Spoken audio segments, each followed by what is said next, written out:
Kami menyadari Tuhan, hanya karena pimpinan tangan Tuhan, kami masih bisa menikmati hidup sampai pada siang hari ini. Kami bersyukur karena Tuhan memelihara kehidupan kami, sehingga kami bisa bertemu Pumuan Parna Borubere Ibebere Sekota Sanggau di rumah saudara terkasih kami di sini.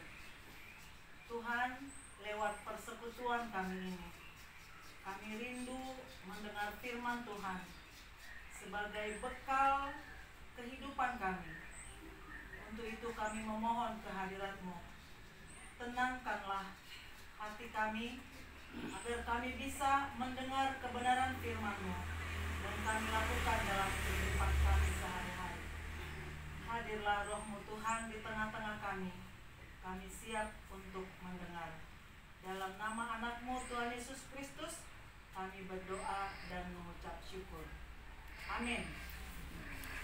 Shalom. Shalom. Pumuan Parna Nahina Holongan. Hari ini kita hendak mendengarkan firman Tuhan yang diambil dari Mazmur 103 ayat 19. Demikian firman Tuhan.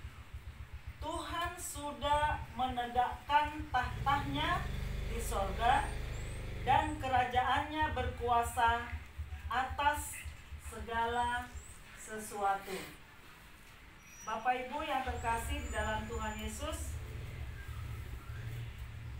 kalau hitungan bulan kita sudah melewati 1 bulan kita tidak bertemu, dan bertemu sekarang. Banyak hal yang kita rasakan di dalam kehidupan kita, banyak masing-masing punya pengalaman sendiri-sendiri, dan di sekitar kita banyak juga yang menjadi pelajaran bagi kita, baik itu pelajaran yang kita lihat, yang kita dengar, yang kita rasakan. Saat ini kita mau belajar bersama-sama tentang bahwa Tuhan sudah menegakkan tahtanya di sorga dan kerajaannya berkuasa atas segala sesuatu. Amang inang yang terkasih dalam Tuhan Yesus, lewat informasi yang kita dengar, yang kita baca, yang kita lihat, bahwa ciptaan Tuhan juga telah ada dinobatkan sebagai penguasa. Tadi kalau kita baca bahwa penguasa itu hanya adalah Tuhan, tetapi lewat ciptaannya ada juga dibuat penguasa. Misalnya penguasa di laut, teh manginang ikan paus ya. Penguasa di laut ikan paus. Penguasa di hutan singa, harimau. Penguasa di udara burung raja wali gitu ya. Nah, penguasa di dunia dinobatkan Tuhan adalah manusia, di bumi manusia. Kenapa saya berani mengucapkan di bumi? Kita bisa, bagi yang bawa Alkitab, bisa membaca Kejadian 1 ayat 27. Kalau tidak membawa, saya mencoba membacanya. Kejadian 1 ayat 27 dan 28. Maka Allah menciptakan manusia itu menurut gambarnya, menurut gambar Allah diciptakannya dia, laki-laki dan perempuan diciptakannya mereka. Allah memberkati mereka, lalu Allah berfirman kepada mereka, beranak cuculah dan bertambah banyaklah, penuhilah bumi dan taklukkanlah itu, berkuasalah atas ikan-ikan di laut dan burung-burung di udara, atas segala binatang yang merayap di bumi. Jadi manusia itu diberikan kuasa oleh Tuhan untuk menguasai yang ada di bumi, termasuk burung, hutan. Manusia dikasih mandat. Amang inang yang terkasih dalam Tuhan Yesus, hanya terkadang manusia salah menempatkan mandat tersebut. Mentang-mentang manusia sudah dikasih mandat, maka terkadang ketika manusia menduduki bumi dan salah gunakan sehingga sering terjadi marsipatu tadukna. Itulah yang sering terjadi dalam kehidupan manusia, marsitu tadukna. Karena semua merasa aku sudah dinobatkan Tuhan, kata aku semua. Sehingga egois manusia itu memang luar biasa. Amanginang yang terkasih dalam Tuhan Yesus, hal ini sering kita lihat di dalam keluarga antara suami dan istri. Terkadang suami dan istri sering patuduhon tadukna. Yang suami bilang aku lebih berkuasa, yang istri bilang tanpa aku juga tidak bisa. Padahal kalau dibaca di Efesus dikatakan sayangilah istrimu, lalu dikatakan hormatilah suamimu. Berarti siapa yang duluan sebenarnya kalau kita mau sok-sokan? Suami dulu ya menyayangi istri ya. Ya, tapi di sini tidak sampai situ itu, tapi artinya saling. Kemudian suami istri, anak-anak juga.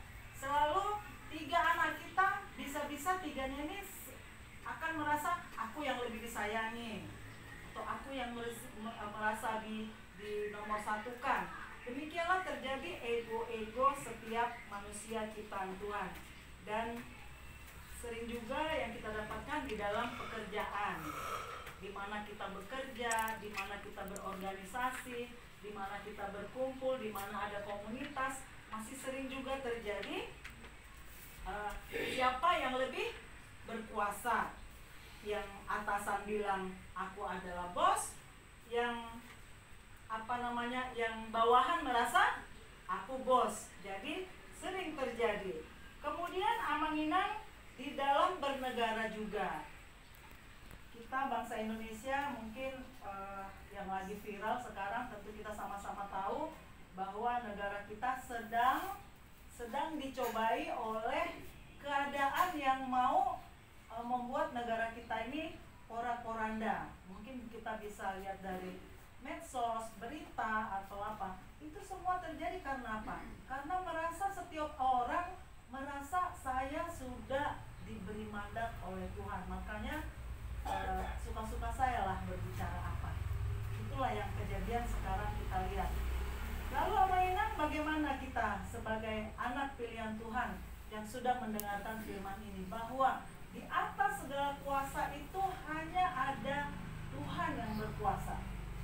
Di atas segalanya Tuhan yang berkuasa.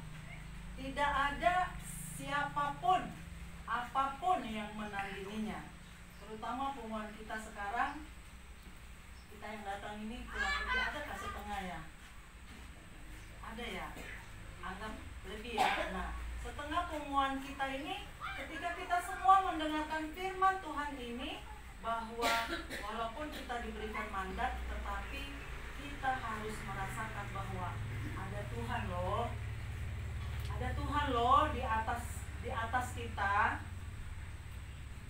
Tak ada satupun yang bisa mau kita banggakan, karena ada Tuhan loh. Walaupun kita sudah dikasih mandat oleh Tuhan. Bahkan di ayat tertentu dikatakan bahwa kita diciptakan segambar dengan Tuhan. Tapi bukan berarti kita sama dengan Tuhan. Hanya segambar. Misalnya kita menggambar sesuatu, mirip. Nah, kira-kira demikian. Jadi kita tidak ada hak sedikit pun. Jadi pengumuman panah yang dikasih Tuhan, biarlah kita setelah mendengar firman ini semakin tidak menggosok-gosok lagi. Apalagi misalnya ada situasi yang agak-agak sedikit panas di sekitar kita. Kalau kita nggak bisa meredamnya, minimal tidak memanas-manasinya. Ketika kita mendengar sesuatu gejolak, kalau kita belum tahu benar-benar kejadiannya, jangan sok-sokan kita sok tahu, padahal belum tahu. Kalau dia tahu, itu namanya gibah. Kalau kita nggak tahu, kita bilang itu namanya gosip. Lalu apa amanginang yang dapat kita petik dalam firman Tuhan hari ini? Yang pertama, kedaulatan Tuhan tidak tergoyahkan oleh apapun dan oleh siapapun. Karena kedaulatan Tuhan di sorga itu otoritas tertinggi. Lalu Amanina, dengan otoritas tertinggi Tuhan, Dia mampu menghibur kita di kala kita susah. Kalau susah kita, pasti kita berkeluh kesah kadang sama kawan kita. Ketika kita berkeluh kesah sama orang yang tepat, maka pasti akan dikasih solusi dan kita didoakan dan dikuatkan. Ketika kita berkeluh kesah kepada orang yang tidak tepat, hancurlah kita. Di depan kita baik-baik dia, di belakang kita wah. Hepeng do molo dititik boy marhurang, molo hata amanginang bertambah. Jadi kita saat ini sudah tahu bahwa Tuhan berkuasa, berarti Tuhan juga mampu menghibur kita. Maka mengingat ketika kita dalam kesusahan, mengadulah pada orang yang tepat. Suatu salah kita mengadu kepada orang tidak tepat. Ini pelajaran begitu memang sangat harus kita tegaskan bahwa Tuhan adalah penguasa. Mengadu kepada orang yang tidak tepat seperti mata uang. Lain di sebelah, lain lagi di sebelah. Kalau ada yang pegang uang di sini, apalagi uang logam kan, di depannya angka, di belakangnya muka, jadi kurang tepat. Lalu amanah yang kedua, Tuhan berkedaulatan selain dari mampu menghibur, mampu menguatkan kita. Ya UBG songonon hatani halak kita Batak. Molodang adong Tuhan nga maniko tahu. Itu luar biasa. Kalau nggak ada Tuhan, udah bunuh diri aja aku. Tapi syukurlah ada Tuhan yang menguatkan kita, bahkan sampai mengampuni kita. Apa yang bisa kita petik lagi yang kedua, Amanginang? Tuhan memerintah di segala sesuatu. Memerintah ketika kita sedang di dalam kekacauan. Jadi Tuhan itu memerintah di segala sesuatu. Di atas pemerintahan masih ada lagi Tuhan.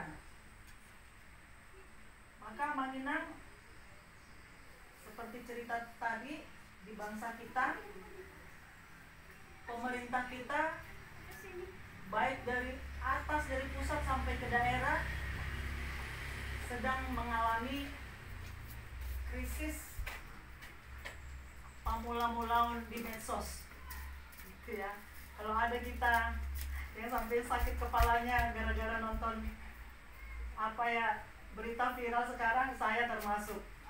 Kadang scroll sini, woi ini scroll, makin ganas ya lama-lama. Stop mau nama nonton, jadi udah emosi kan? Kenapa? Karena masing-masing merasa aku mau memerintah di negara ini. Aku mau berkuasa, aku punya hak yang sama. Tapi kadang lupa bahwa pemerintah itu masih ada yang lebih berkuasa. Amaninang, Pungwan Parna, tugas kita sekarang apakah? Tugas kita, mari kita mendoakan pemerintahan kita, bangsa kita yang di bawah pemerintahan Tuhan. Setelah Tuhan, pemerintahnya ya pemerintah bangsa kita. Kalau secara negara, kemudian apa? Bupati kita, camat kita, camat apa ya? Lurah kita, ya kan? Sampai kepada pemimpin di gereja, sampai ke pemimpin di rumah, sampai ke pemimpin di mana tempat kita kerja. Ternyata kita harus dikatakan menghormati pemimpin. Jadi salah satu ciri-ciri yang menghormati Tuhan juga menghormati pemimpin kita. Pesan kita hari ini, kalau kita tidak bisa meredamkan, lebih baik kita diam. Yang ketiga yang perlu kita petik, jika kita tahu bahwa Tuhan yang berdaulat dan berkuasa di dunia, di bumi dan di sorga, apakah kita masih mau mengandalkan diri kita? Apakah kita masih mau menyombongkan keadaan kita? Apakah kita masih mau menyombongkan jabatan kita? Apakah kita masih mau mengandalkan pikiran kita? Jawabannya hanya kita yang tahu di dalam hati kita masing-masing. Amin. Kita berdoa.